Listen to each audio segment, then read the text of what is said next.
Bonjour à tous, je suis très heureuse de vous accueillir sur notre plateau de Glorieuse Destinée. Aujourd'hui, quels sont les facteurs qui font de la prière en langue une prière si puissante? Voici la question du jour posée dans notre rubrique La parole est à vous à Antonio Luquebadio et Renato Bastos, nos pasteurs invités.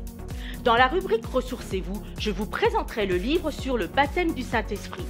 Mais nous conclurons aussi, comme d'habitude, avec le message de Franck. Mais tout d'abord, la parole est à vous. Bonjour et bienvenue dans La parole est à vous. J'ai la joie d'accueillir mes deux amis, les pasteurs Renato Bastos. Bonjour Renato. Bonjour Franck. Bienvenue.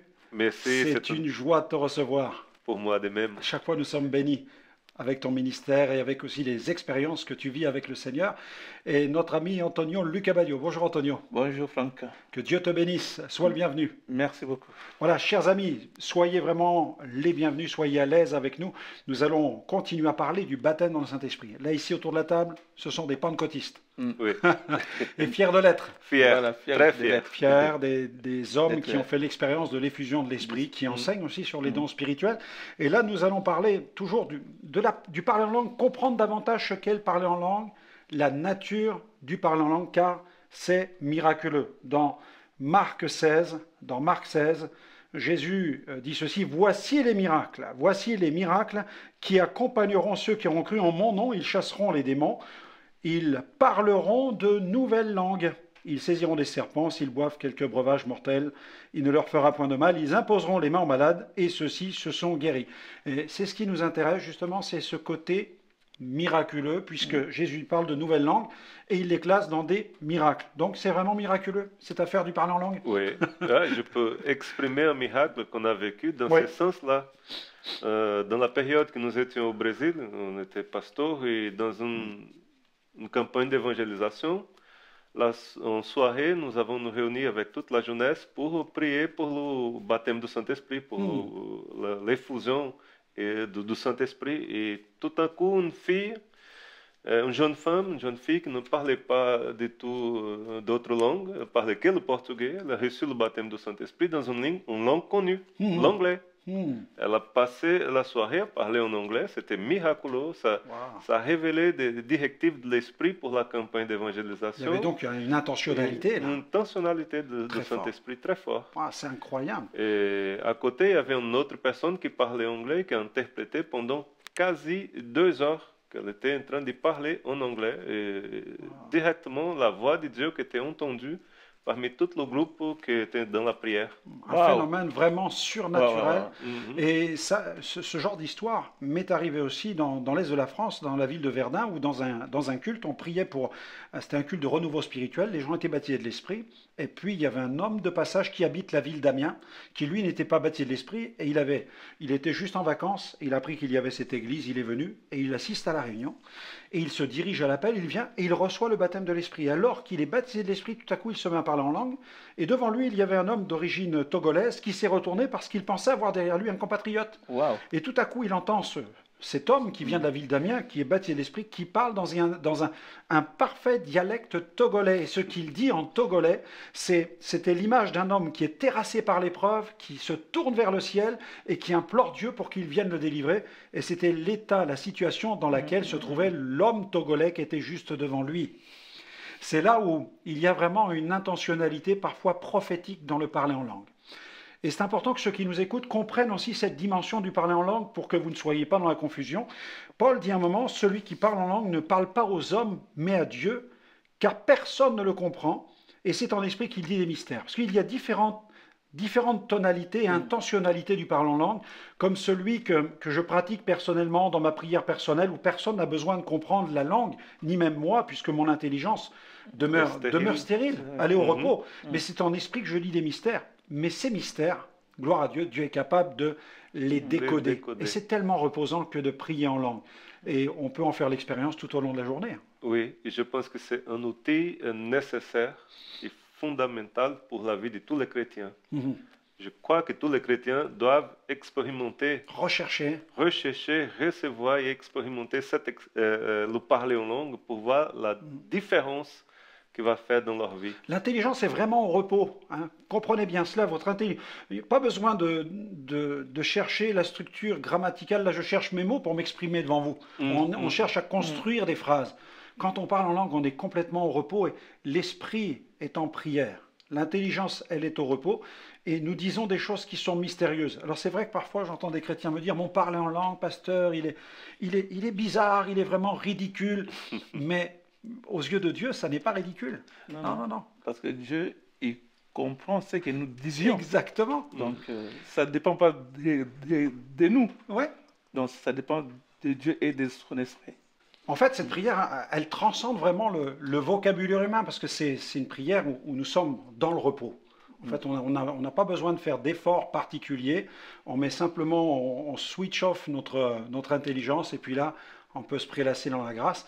Et même Romains 8 nous dit que parfois dans les prières, nous ne savons pas ce qu'il convient de demander. Mais l'Esprit nous aide. Et ça m'est souvent arrivé d'être dans des difficultés, des situations. Je ne sais pas comment présenter le sujet à Dieu parce que je suis comme envahi par l'épreuve. Mais je peux faire une chose, je peux parler en langue. Ouais. Moi, je me rappelle un jour dans ma chambre, je pense que j'ai parlé vraiment l'allemand. Ah oui? Oui. Donc, parce que ce n'était pas la langue que je parle d'habitude. Oui. Mais c'est comme de l'allemand. Il y avait comme une tonalité. Voilà, toute tonalité de la langue allemande. Alors, ce qui se passe, c'est que j'ai remarqué aussi que dans ce domaine des langues, il y a cette prière qui est mystérieuse. C'est une langue nouvelle, inutile de chercher à vous enregistrer pour essayer de trouver du grec ou de l'hébreu. Je sais que ça flatterait tellement notre ego de trouver des langues anciennes, etc. Non, on peut pas. Mais non, ça n'est pas nécessaire. Nous savons aussi que dans certains cas, voilà, c'est pour soi-même. Je prie en langue, c'est pour moi. Mais poussé par l'esprit dans le culte, dans le cadre d'un culte hebdomadaire avec les membres de l'assemblée, poussé à parler en langue, il y aura une interprétation. Cette langue n'est plus pour moi, mais elle est pour l'Église. Elle devient don spirituel. Voilà. Parce que les dons sont pour la communauté, pour l'édification. Donc, cette langue va être interprétée. Souvent, c'est une prière qui est comme interprétée. C'est le sens d'une prière donc, qui monte vers Dieu. Parce que la prophétie, c'est un message de Dieu vers l'homme. Mais celui qui parle en langue ne parle pas aux hommes, mais à Dieu, car c'est en esprit qu'il dit des mystères. Alors, parfois, il y a une certaine confusion aussi à ce niveau-là dans les assemblées, mais ça va être un don spirituel qui va contribuer à l'édification. Et dans certains cas, comme on vient de le dire, il se peut que ce soit une langue terrestre qui tout à coup est comme prophétisée, comme à la Pentecôte. Ils se sont mis à parler dans les dialectes de tous les juifs de la diaspora qui étaient rassemblés, comme cet ami togolais dont je parlais tout à l'heure. Et là, c'est glorieux parce que la personne n'a jamais appris la langue, ne la maîtrise pas, et elle se met à parler une langue de façon extrêmement parfaite. Là, c'est poussé par l'esprit qu'elle le fait. Donc, on est dans une dimension qui est tout à fait surnaturelle. Et je pense que pour chaque occasion, Dieu va intervenir, il va faire quelque chose qui est utile à l'occasion qu'on est en train de vivre. Et c'est une intention derrière. Il y a une intention d'éclairer une personne dans une langue. Et il y a un effet de sidération parce que le Togolais a été sidéré de découvrir que derrière lui, quelqu'un était en train quelque part de transcrire sa vie, son état d'âme. Ce qu'il vivait, comme le dit, qu'il traversait. C'est ça l'épreuve par laquelle il passait. C'est Harold Orton, un théologien, qui a écrit ceci. Il y a dans le cœur des rachetés un abîme qui ne peut être comblé par la pensée. N'avez-vous jamais, en la présence de Dieu, senti que les mots ne suffisaient plus? N'avez-vous jamais pleuré sur l'impuissance de vos paroles à exprimer votre émotion en la présence de celui que votre âme adore? C'est vrai que notre langue maternelle, pour Dieu, elle atteint ses limites. Mais la langue, je dirais, supranaturelle, celle de l'esprit, elle libère ce qu'il y a de plus profond en nous. Moi, parfois, ça m'arrive que je prie avec mon intelligence. Parfois, je me limite et tout d'un coup, par la langue qui jaillit. Donc, ça m'aide aussi pour mon édification personnelle. Parce que parfois on est poussé à prier. Ça m'est arrivé des fois. Ça nous aide à persévérer dans la prière. Parce que je peux décider de parler en langue à tout moment, que nos amis le sachent, ceux qui ne parlent pas en langue, qui sont même chrétiens, nés nouveaux, qui entendent parler de cette thématique chez les pentecôtistes. Sachez qu'on peut décider de parler en langue. Mais parfois il arrive que nous soyons même poussés par l'Esprit à le faire, parce que c'est l'Esprit qui prépare, il nous prépare à quelque chose, à une situation parfois un combat spirituel. Si. J'ai vécu ça. D'une situation d'un combat spirituel. Il y avait une personne qui était dans un moment là où nous prions, et puis il faisait des incantations. Et Dieu m'a mis à cœur de prier en langue. Et quand je commençais à prier en langue, c'était un combat, et j'ai voulu m'arrêter de ne pas prier en langue, de prier avec mon intelligence en français, mais j'arrivais pas. Parce que c'est l'esprit qui te poussait. Voilà. C'était l'esprit qui me poussait à prier jusqu'à la fin. Je n'ai pas prié en français qu'en langue. Voilà, l'Esprit nous aide dans notre faiblesse, donc considérez ce domaine du baptême dans le Saint-Esprit avec cette expérience surnaturelle. C'est un défi à la raison, c'est vrai, c'est un défi à l'intelligence, mais c'est un don, c'est un cadeau, c'est une grâce, c'est pour l'Église, c'est la marque du surnaturel au sein de l'Église de Jésus. Alors merci d'être venu parler de ce sujet tellement riche, tellement abondant, et puis on se sépare, je laisse la place à Liliana maintenant pour la rubrique suivante, ressourcez-vous, et à très bientôt. Merci. Et à très bientôt. Merci à vous. Recevoir le baptême dans l'Esprit est une promesse du Père. Et ce baptême ne nous conduit pas seulement à parler en langue, mais aussi nous invite à rechercher les dons spirituels, à les expérimenter et à vivre une véritable passion pour le salut des âmes. Ce livre vous intéresse? Alors rendez-vous sur notre site www.gospelvision-international.com. Je laisse la place à Franck. Cette prière glorieuse qui accompagne l'expérience du baptême dans le Saint-Esprit est la prière en langue. Et cette prière est tellement remplie, elle est si puissante, elle est miraculeuse. Dans l'évangile de Marc, au chapitre 16, Jésus nous adresse cette parole. Il l'adresse à ses disciples, mais par voie de conséquence, cette parole nous concerne. Dans Marc 16, verset 17, « Voici les signes qui accompagneront ceux qui auront cru. En mon nom, ils chasseront les démons. Ils parleront de nouvelles langues. Ils saisiront des serpents. S'ils boivent quelque breuvage mortel, il ne leur fera point de mal. Ils imposeront les mains aux malades et ceux-ci seront guéris. Le Seigneur, après leur avoir parlé, fut enlevé au ciel et il s'assit à la droite de Dieu. Et ils s'en allèrent prêcher partout. Le Seigneur travaillait avec eux et confirmait la parole par les signes qui l'accompagnaient. Le signe des langues, les nouvelles langues sont miraculeuses. Alléluia. Cette prière en langue est vraiment une prière miraculeuse. Elle figure dans le listing de ces miracles mentionnés par Jésus lorsqu'il adresse à ses disciples cet ordre missionnaire consistant à aller annoncer la bonne nouvelle à toute la création. Et il évoque cette manifestation des nouvelles langues. Bien entendu, en évoquant la capacité de parler de nouvelles langues, Jésus ne fait pas allusion aux personnes polyglottes. Il n'est pas question de personnes qui auraient une capacité concernant le fait d'apprendre des langues et des dialectes. Ce serait une capacité naturelle, une capacité intellectuelle qui ne tiendrait plus du miracle. Mais le miracle tient dans le fait que ces langues sont nouvelles. Jésus parle de nouvelles langues. Et notons bien le contexte de ses propos. Il fait l'énumération de manifestations de l'Esprit Saint. Il commence en disant « Voici les miracles ». Voici les miracles qui accompagneront ceux qui auront cru. Il est donc question de nouvelles langues, c'est-à-dire de langues d'une autre nature, d'une nouvelle nature. Il est question de langues surnaturelles. Il est question de manifestations surnaturelles de l'Esprit Saint dans un contexte bien précis. Et puis j'ajoute que ces manifestations surnaturelles sont réservées exclusivement au peuple de Dieu. Ces langues sont nouvelles, elles sont données par Dieu pour le peuple de Dieu. Dans la première épître qu'il adresse aux chrétiens de Corinthe, et s'appuyant sur la prophétie d'Ésaïe, Paul fait référence au caractère miraculeux des nouvelles langues. Regardez ce qu'il dit. Et dans 1 Corinthiens 14, 21, Paul fait allusion à Ésaïe, chapitre 28, verset 11. Il fait allusion à une prophétie concernant les nouvelles langues. Et voilà ce qu'il dit. Eh bien, c'est par des hommes aux lèvres balbutiantes et au langage barbare que l'Éternel parlera à ce peuple. Et quand il parle des langues, il dit que les langues sont un signe pour les non-croyants. Quelqu'un dira, mais comment le fait de parler dans de nouvelles langues, dans ces langues surnaturelles, peut parler à des non-croyants, puisqu'ils ne comprennent rien. D'ailleurs, Paul dit que si dans une assemblée tous se mettent à parler en langue, ne vont-ils pas dire que vous êtes fous? Mais Paul explique que c'est un signe pour les non-croyants. Dans quelle mesure s'agit-il d'un signe? Dans le texte original, il est question d'une signature, il est question d'une empreinte divine.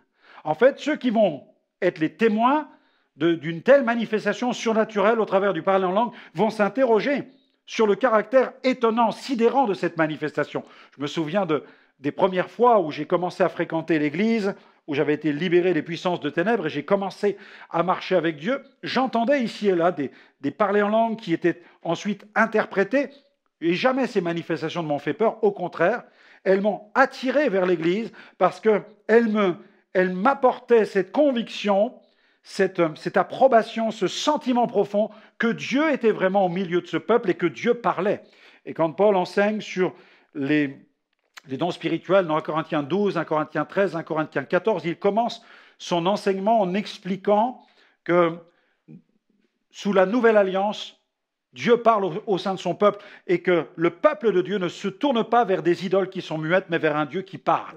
Et c'est vraiment la caractéristique des dons spirituels au sein de l'Église de Jésus, c'est que Dieu parle à son peuple par le biais des ministères, selon Éphésiens 4, mais aussi par le biais des dons spirituels. Par le moyen des dons spirituels, Dieu donne des prophéties, le Seigneur libère une parole prophétique, il donne des paroles de sagesse, il donne des paroles de connaissance, les dons de révélation donc se manifestent, les dons d'inspiration, les dons vocaux, mais aussi les dons, et heureusement, gloire à Dieu, les dons de puissance, avec le don de foi, avec des dons de guérison et le don d'opérer des miracles. Au sein de l'Église, Dieu parle. Dieu parle au travers de l'inspiration, Dieu parle au travers de la révélation, et Dieu parle au moyen de sa puissance. Et Dieu dit, je suis au milieu de ce peuple, ce n'est pas un peuple qui adore des idoles muettes, mais c'est un peuple qui adore un Dieu qui le rencontre, et un Dieu qui se manifeste au milieu de lui. C'est par un peuple au langage barbare que je parlerai à ces nations. Et de cette manière, par le parler en langue, Dieu signe sa révélation, et ceux qui ne connaissent pas Jésus et qui s'intéressent à la foi et qui s'approchent de Dieu, eh bien, sont sidérés, subjugués, stupéfaits par ce qu'ils entendent, et ils se disent, mais que signifient ces choses? Nous avons besoin de les comprendre, et nous avons besoin d'écouter ce que Dieu veut nous dire. Et il y a donc dans le parler en langue cette manifestation surnaturelle. C'est une prière supranaturelle. Dans 1 Corinthiens 14, verset 14, « Car si je prie en langue, mon esprit est en prière, mais mon intelligence demeure stérile. » L'intelligence est au repos. En effet, cette prière est une prière différente d'une prière qui s'élève dans ma langue maternelle, car quand je prie en français, je dois réfléchir, je dois construire des phrases, je dois respecter la syntaxe, choisir des mots, mais ma prière nécessite alors un effort intellectuel. Alors imaginez que Dieu nous aurait donné la capacité de parler les dialectes terrestres et qu'ainsi dans la prière, je vais me mettre tout à coup à adorer Dieu en chinois et ensuite en allemand, mais quel serait le sens Pourquoi est-ce que j'aurais besoin tout à coup de prier Dieu, d'adresser mes prières à Dieu dans des langues que je ne connaîtrais pas moi-même, dont je n'aurais pas moi-même l'interprétation, la signification? Non. Dans certains cas, cette langue peut être prophétique. C'est arrivé, comme à la Pentecôte dans Acte 2, où les langues proclamées étaient des dialectes. Et les Juifs de la diaspora présents à Jérusalem ont été stupéfaits par ces Juifs qui proclamaient la gloire de Dieu dans leur propre langue, alors qu'ils ne les connaissaient pas, ils ne maîtrisaient pas leur dialecte. Là, nous pouvons dire que ces langues eurent une dimension véritablement prophétique. Mais en ce qui concerne le parler en langue, celui qui parle en langue, dit Paul, ne parle pas aux hommes mais à Dieu, car c'est en esprit qu'il dit des mystères. Quand je pratique la prière en langue, ma prière est mystérieuse. C'est la prière du plus profond de mon âme qui monte vers Dieu, qui adore Dieu.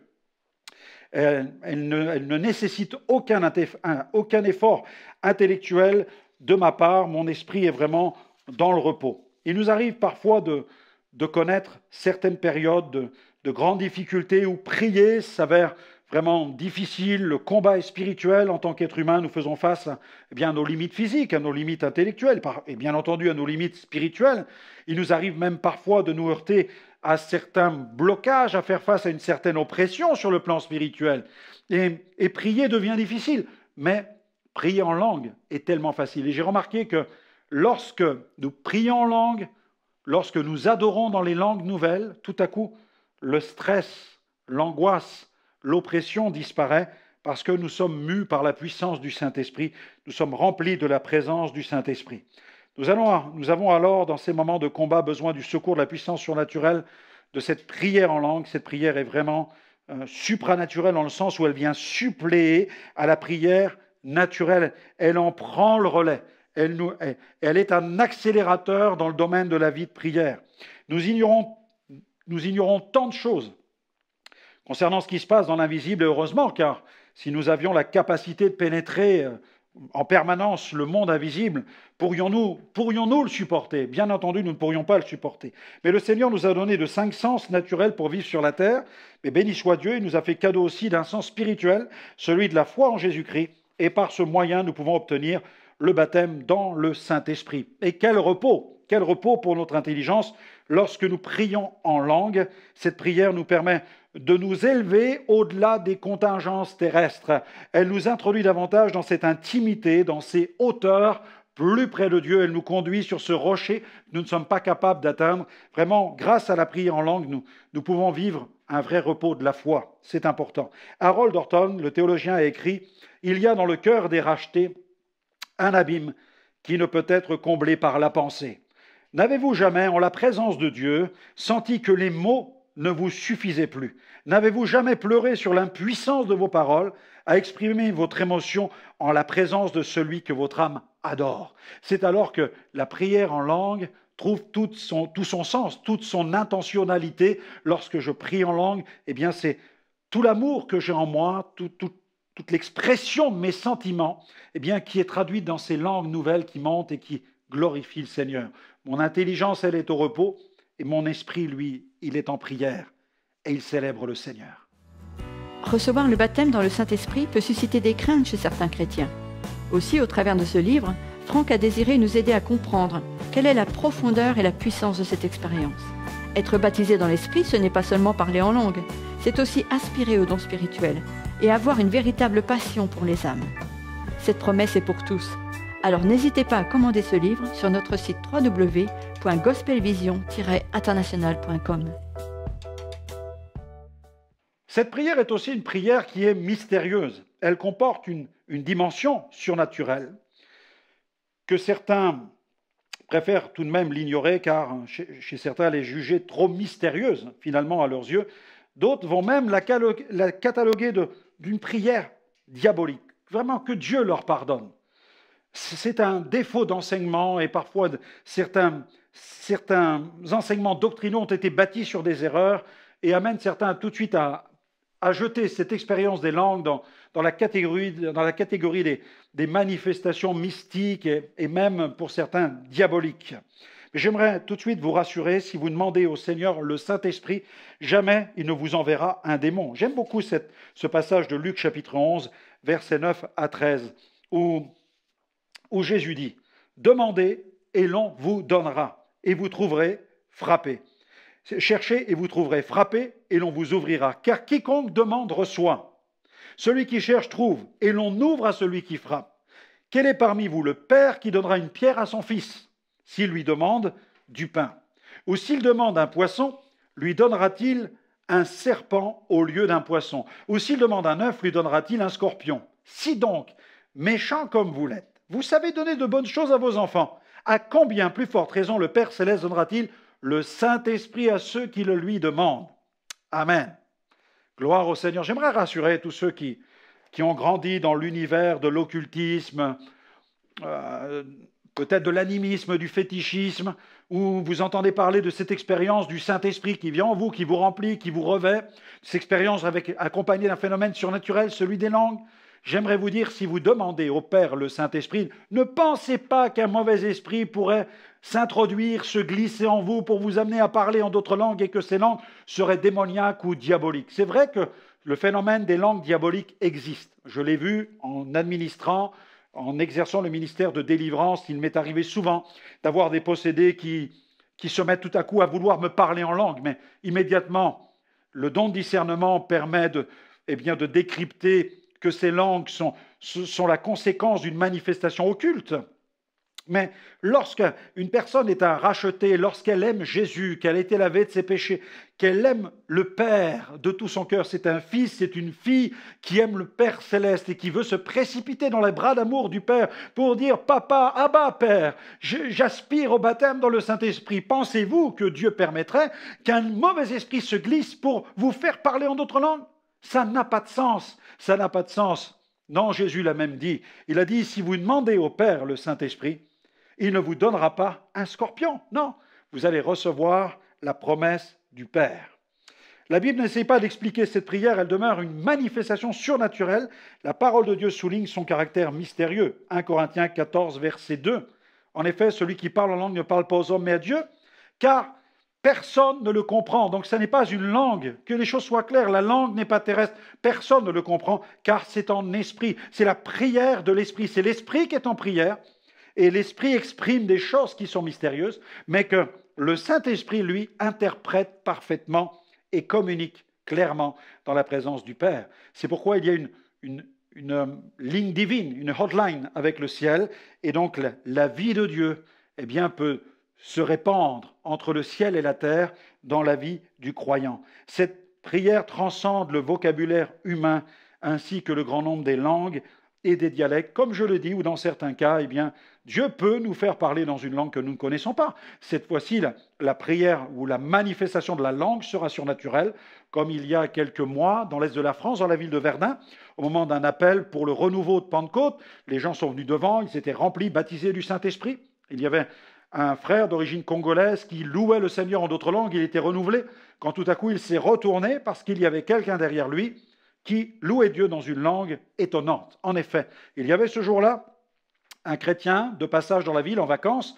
il a cherché une église, il a trouvé cette adresse, il est venu, il a entendu l'enseignement sur le baptême du Saint-Esprit. Lui n'était pas baptisé de l'Esprit. Il s'est avancé aussi, et alors que le frère d'origine togolaise était renouvelé, lui, ce frère de passage a été baptisé dans le Saint-Esprit, il s'est mis à parler en d'autres langues, et il a parlé une langue qu'il ne connaissait pas, mais que le frère congolais connaissait. C'était un dialecte du Togo, et ce qu'il disait dans cette langue, c'était, il traduisait dans cette langue l'état d'âme d'un homme qui est à terre, qui est dans l'épreuve et qui crie vers Dieu pour être libéré de son épreuve. Et ce qu'il disait dans une langue qu'il ne connaissait pas correspondait tout à fait à l'état spirituel dans lequel ce frère togolais se trouvait. Il y a donc là eu un impact prophétique de la manifestation de cette langue au plan surnaturel. Alléluia. Dieu est un Dieu qui fait des choses glorieuses. Il nous baptise de feu. À lui soit toute la gloire. C'est pourquoi recherchez le baptême dans le Saint-Esprit, car l'Esprit va vous aider. De même aussi, nous dit la Bible, l'Esprit nous aide dans notre faiblesse, car nous ne savons pas ce qu'il nous convient de demander, mais le Saint-Esprit nous aide dans nos prières.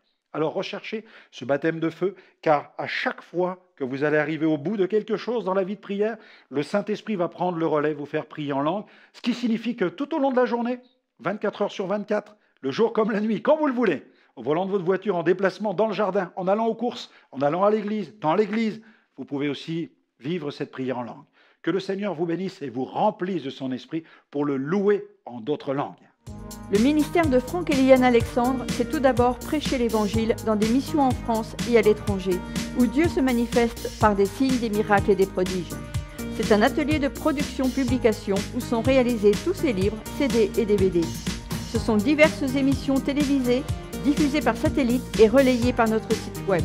Et ce sont enfin des rencontres de renouveau pentecôtiste ouvertes à tous les chrétiens qui veulent progresser dans l'exercice des dons spirituels. Retrouvez-nous sur les réseaux sociaux.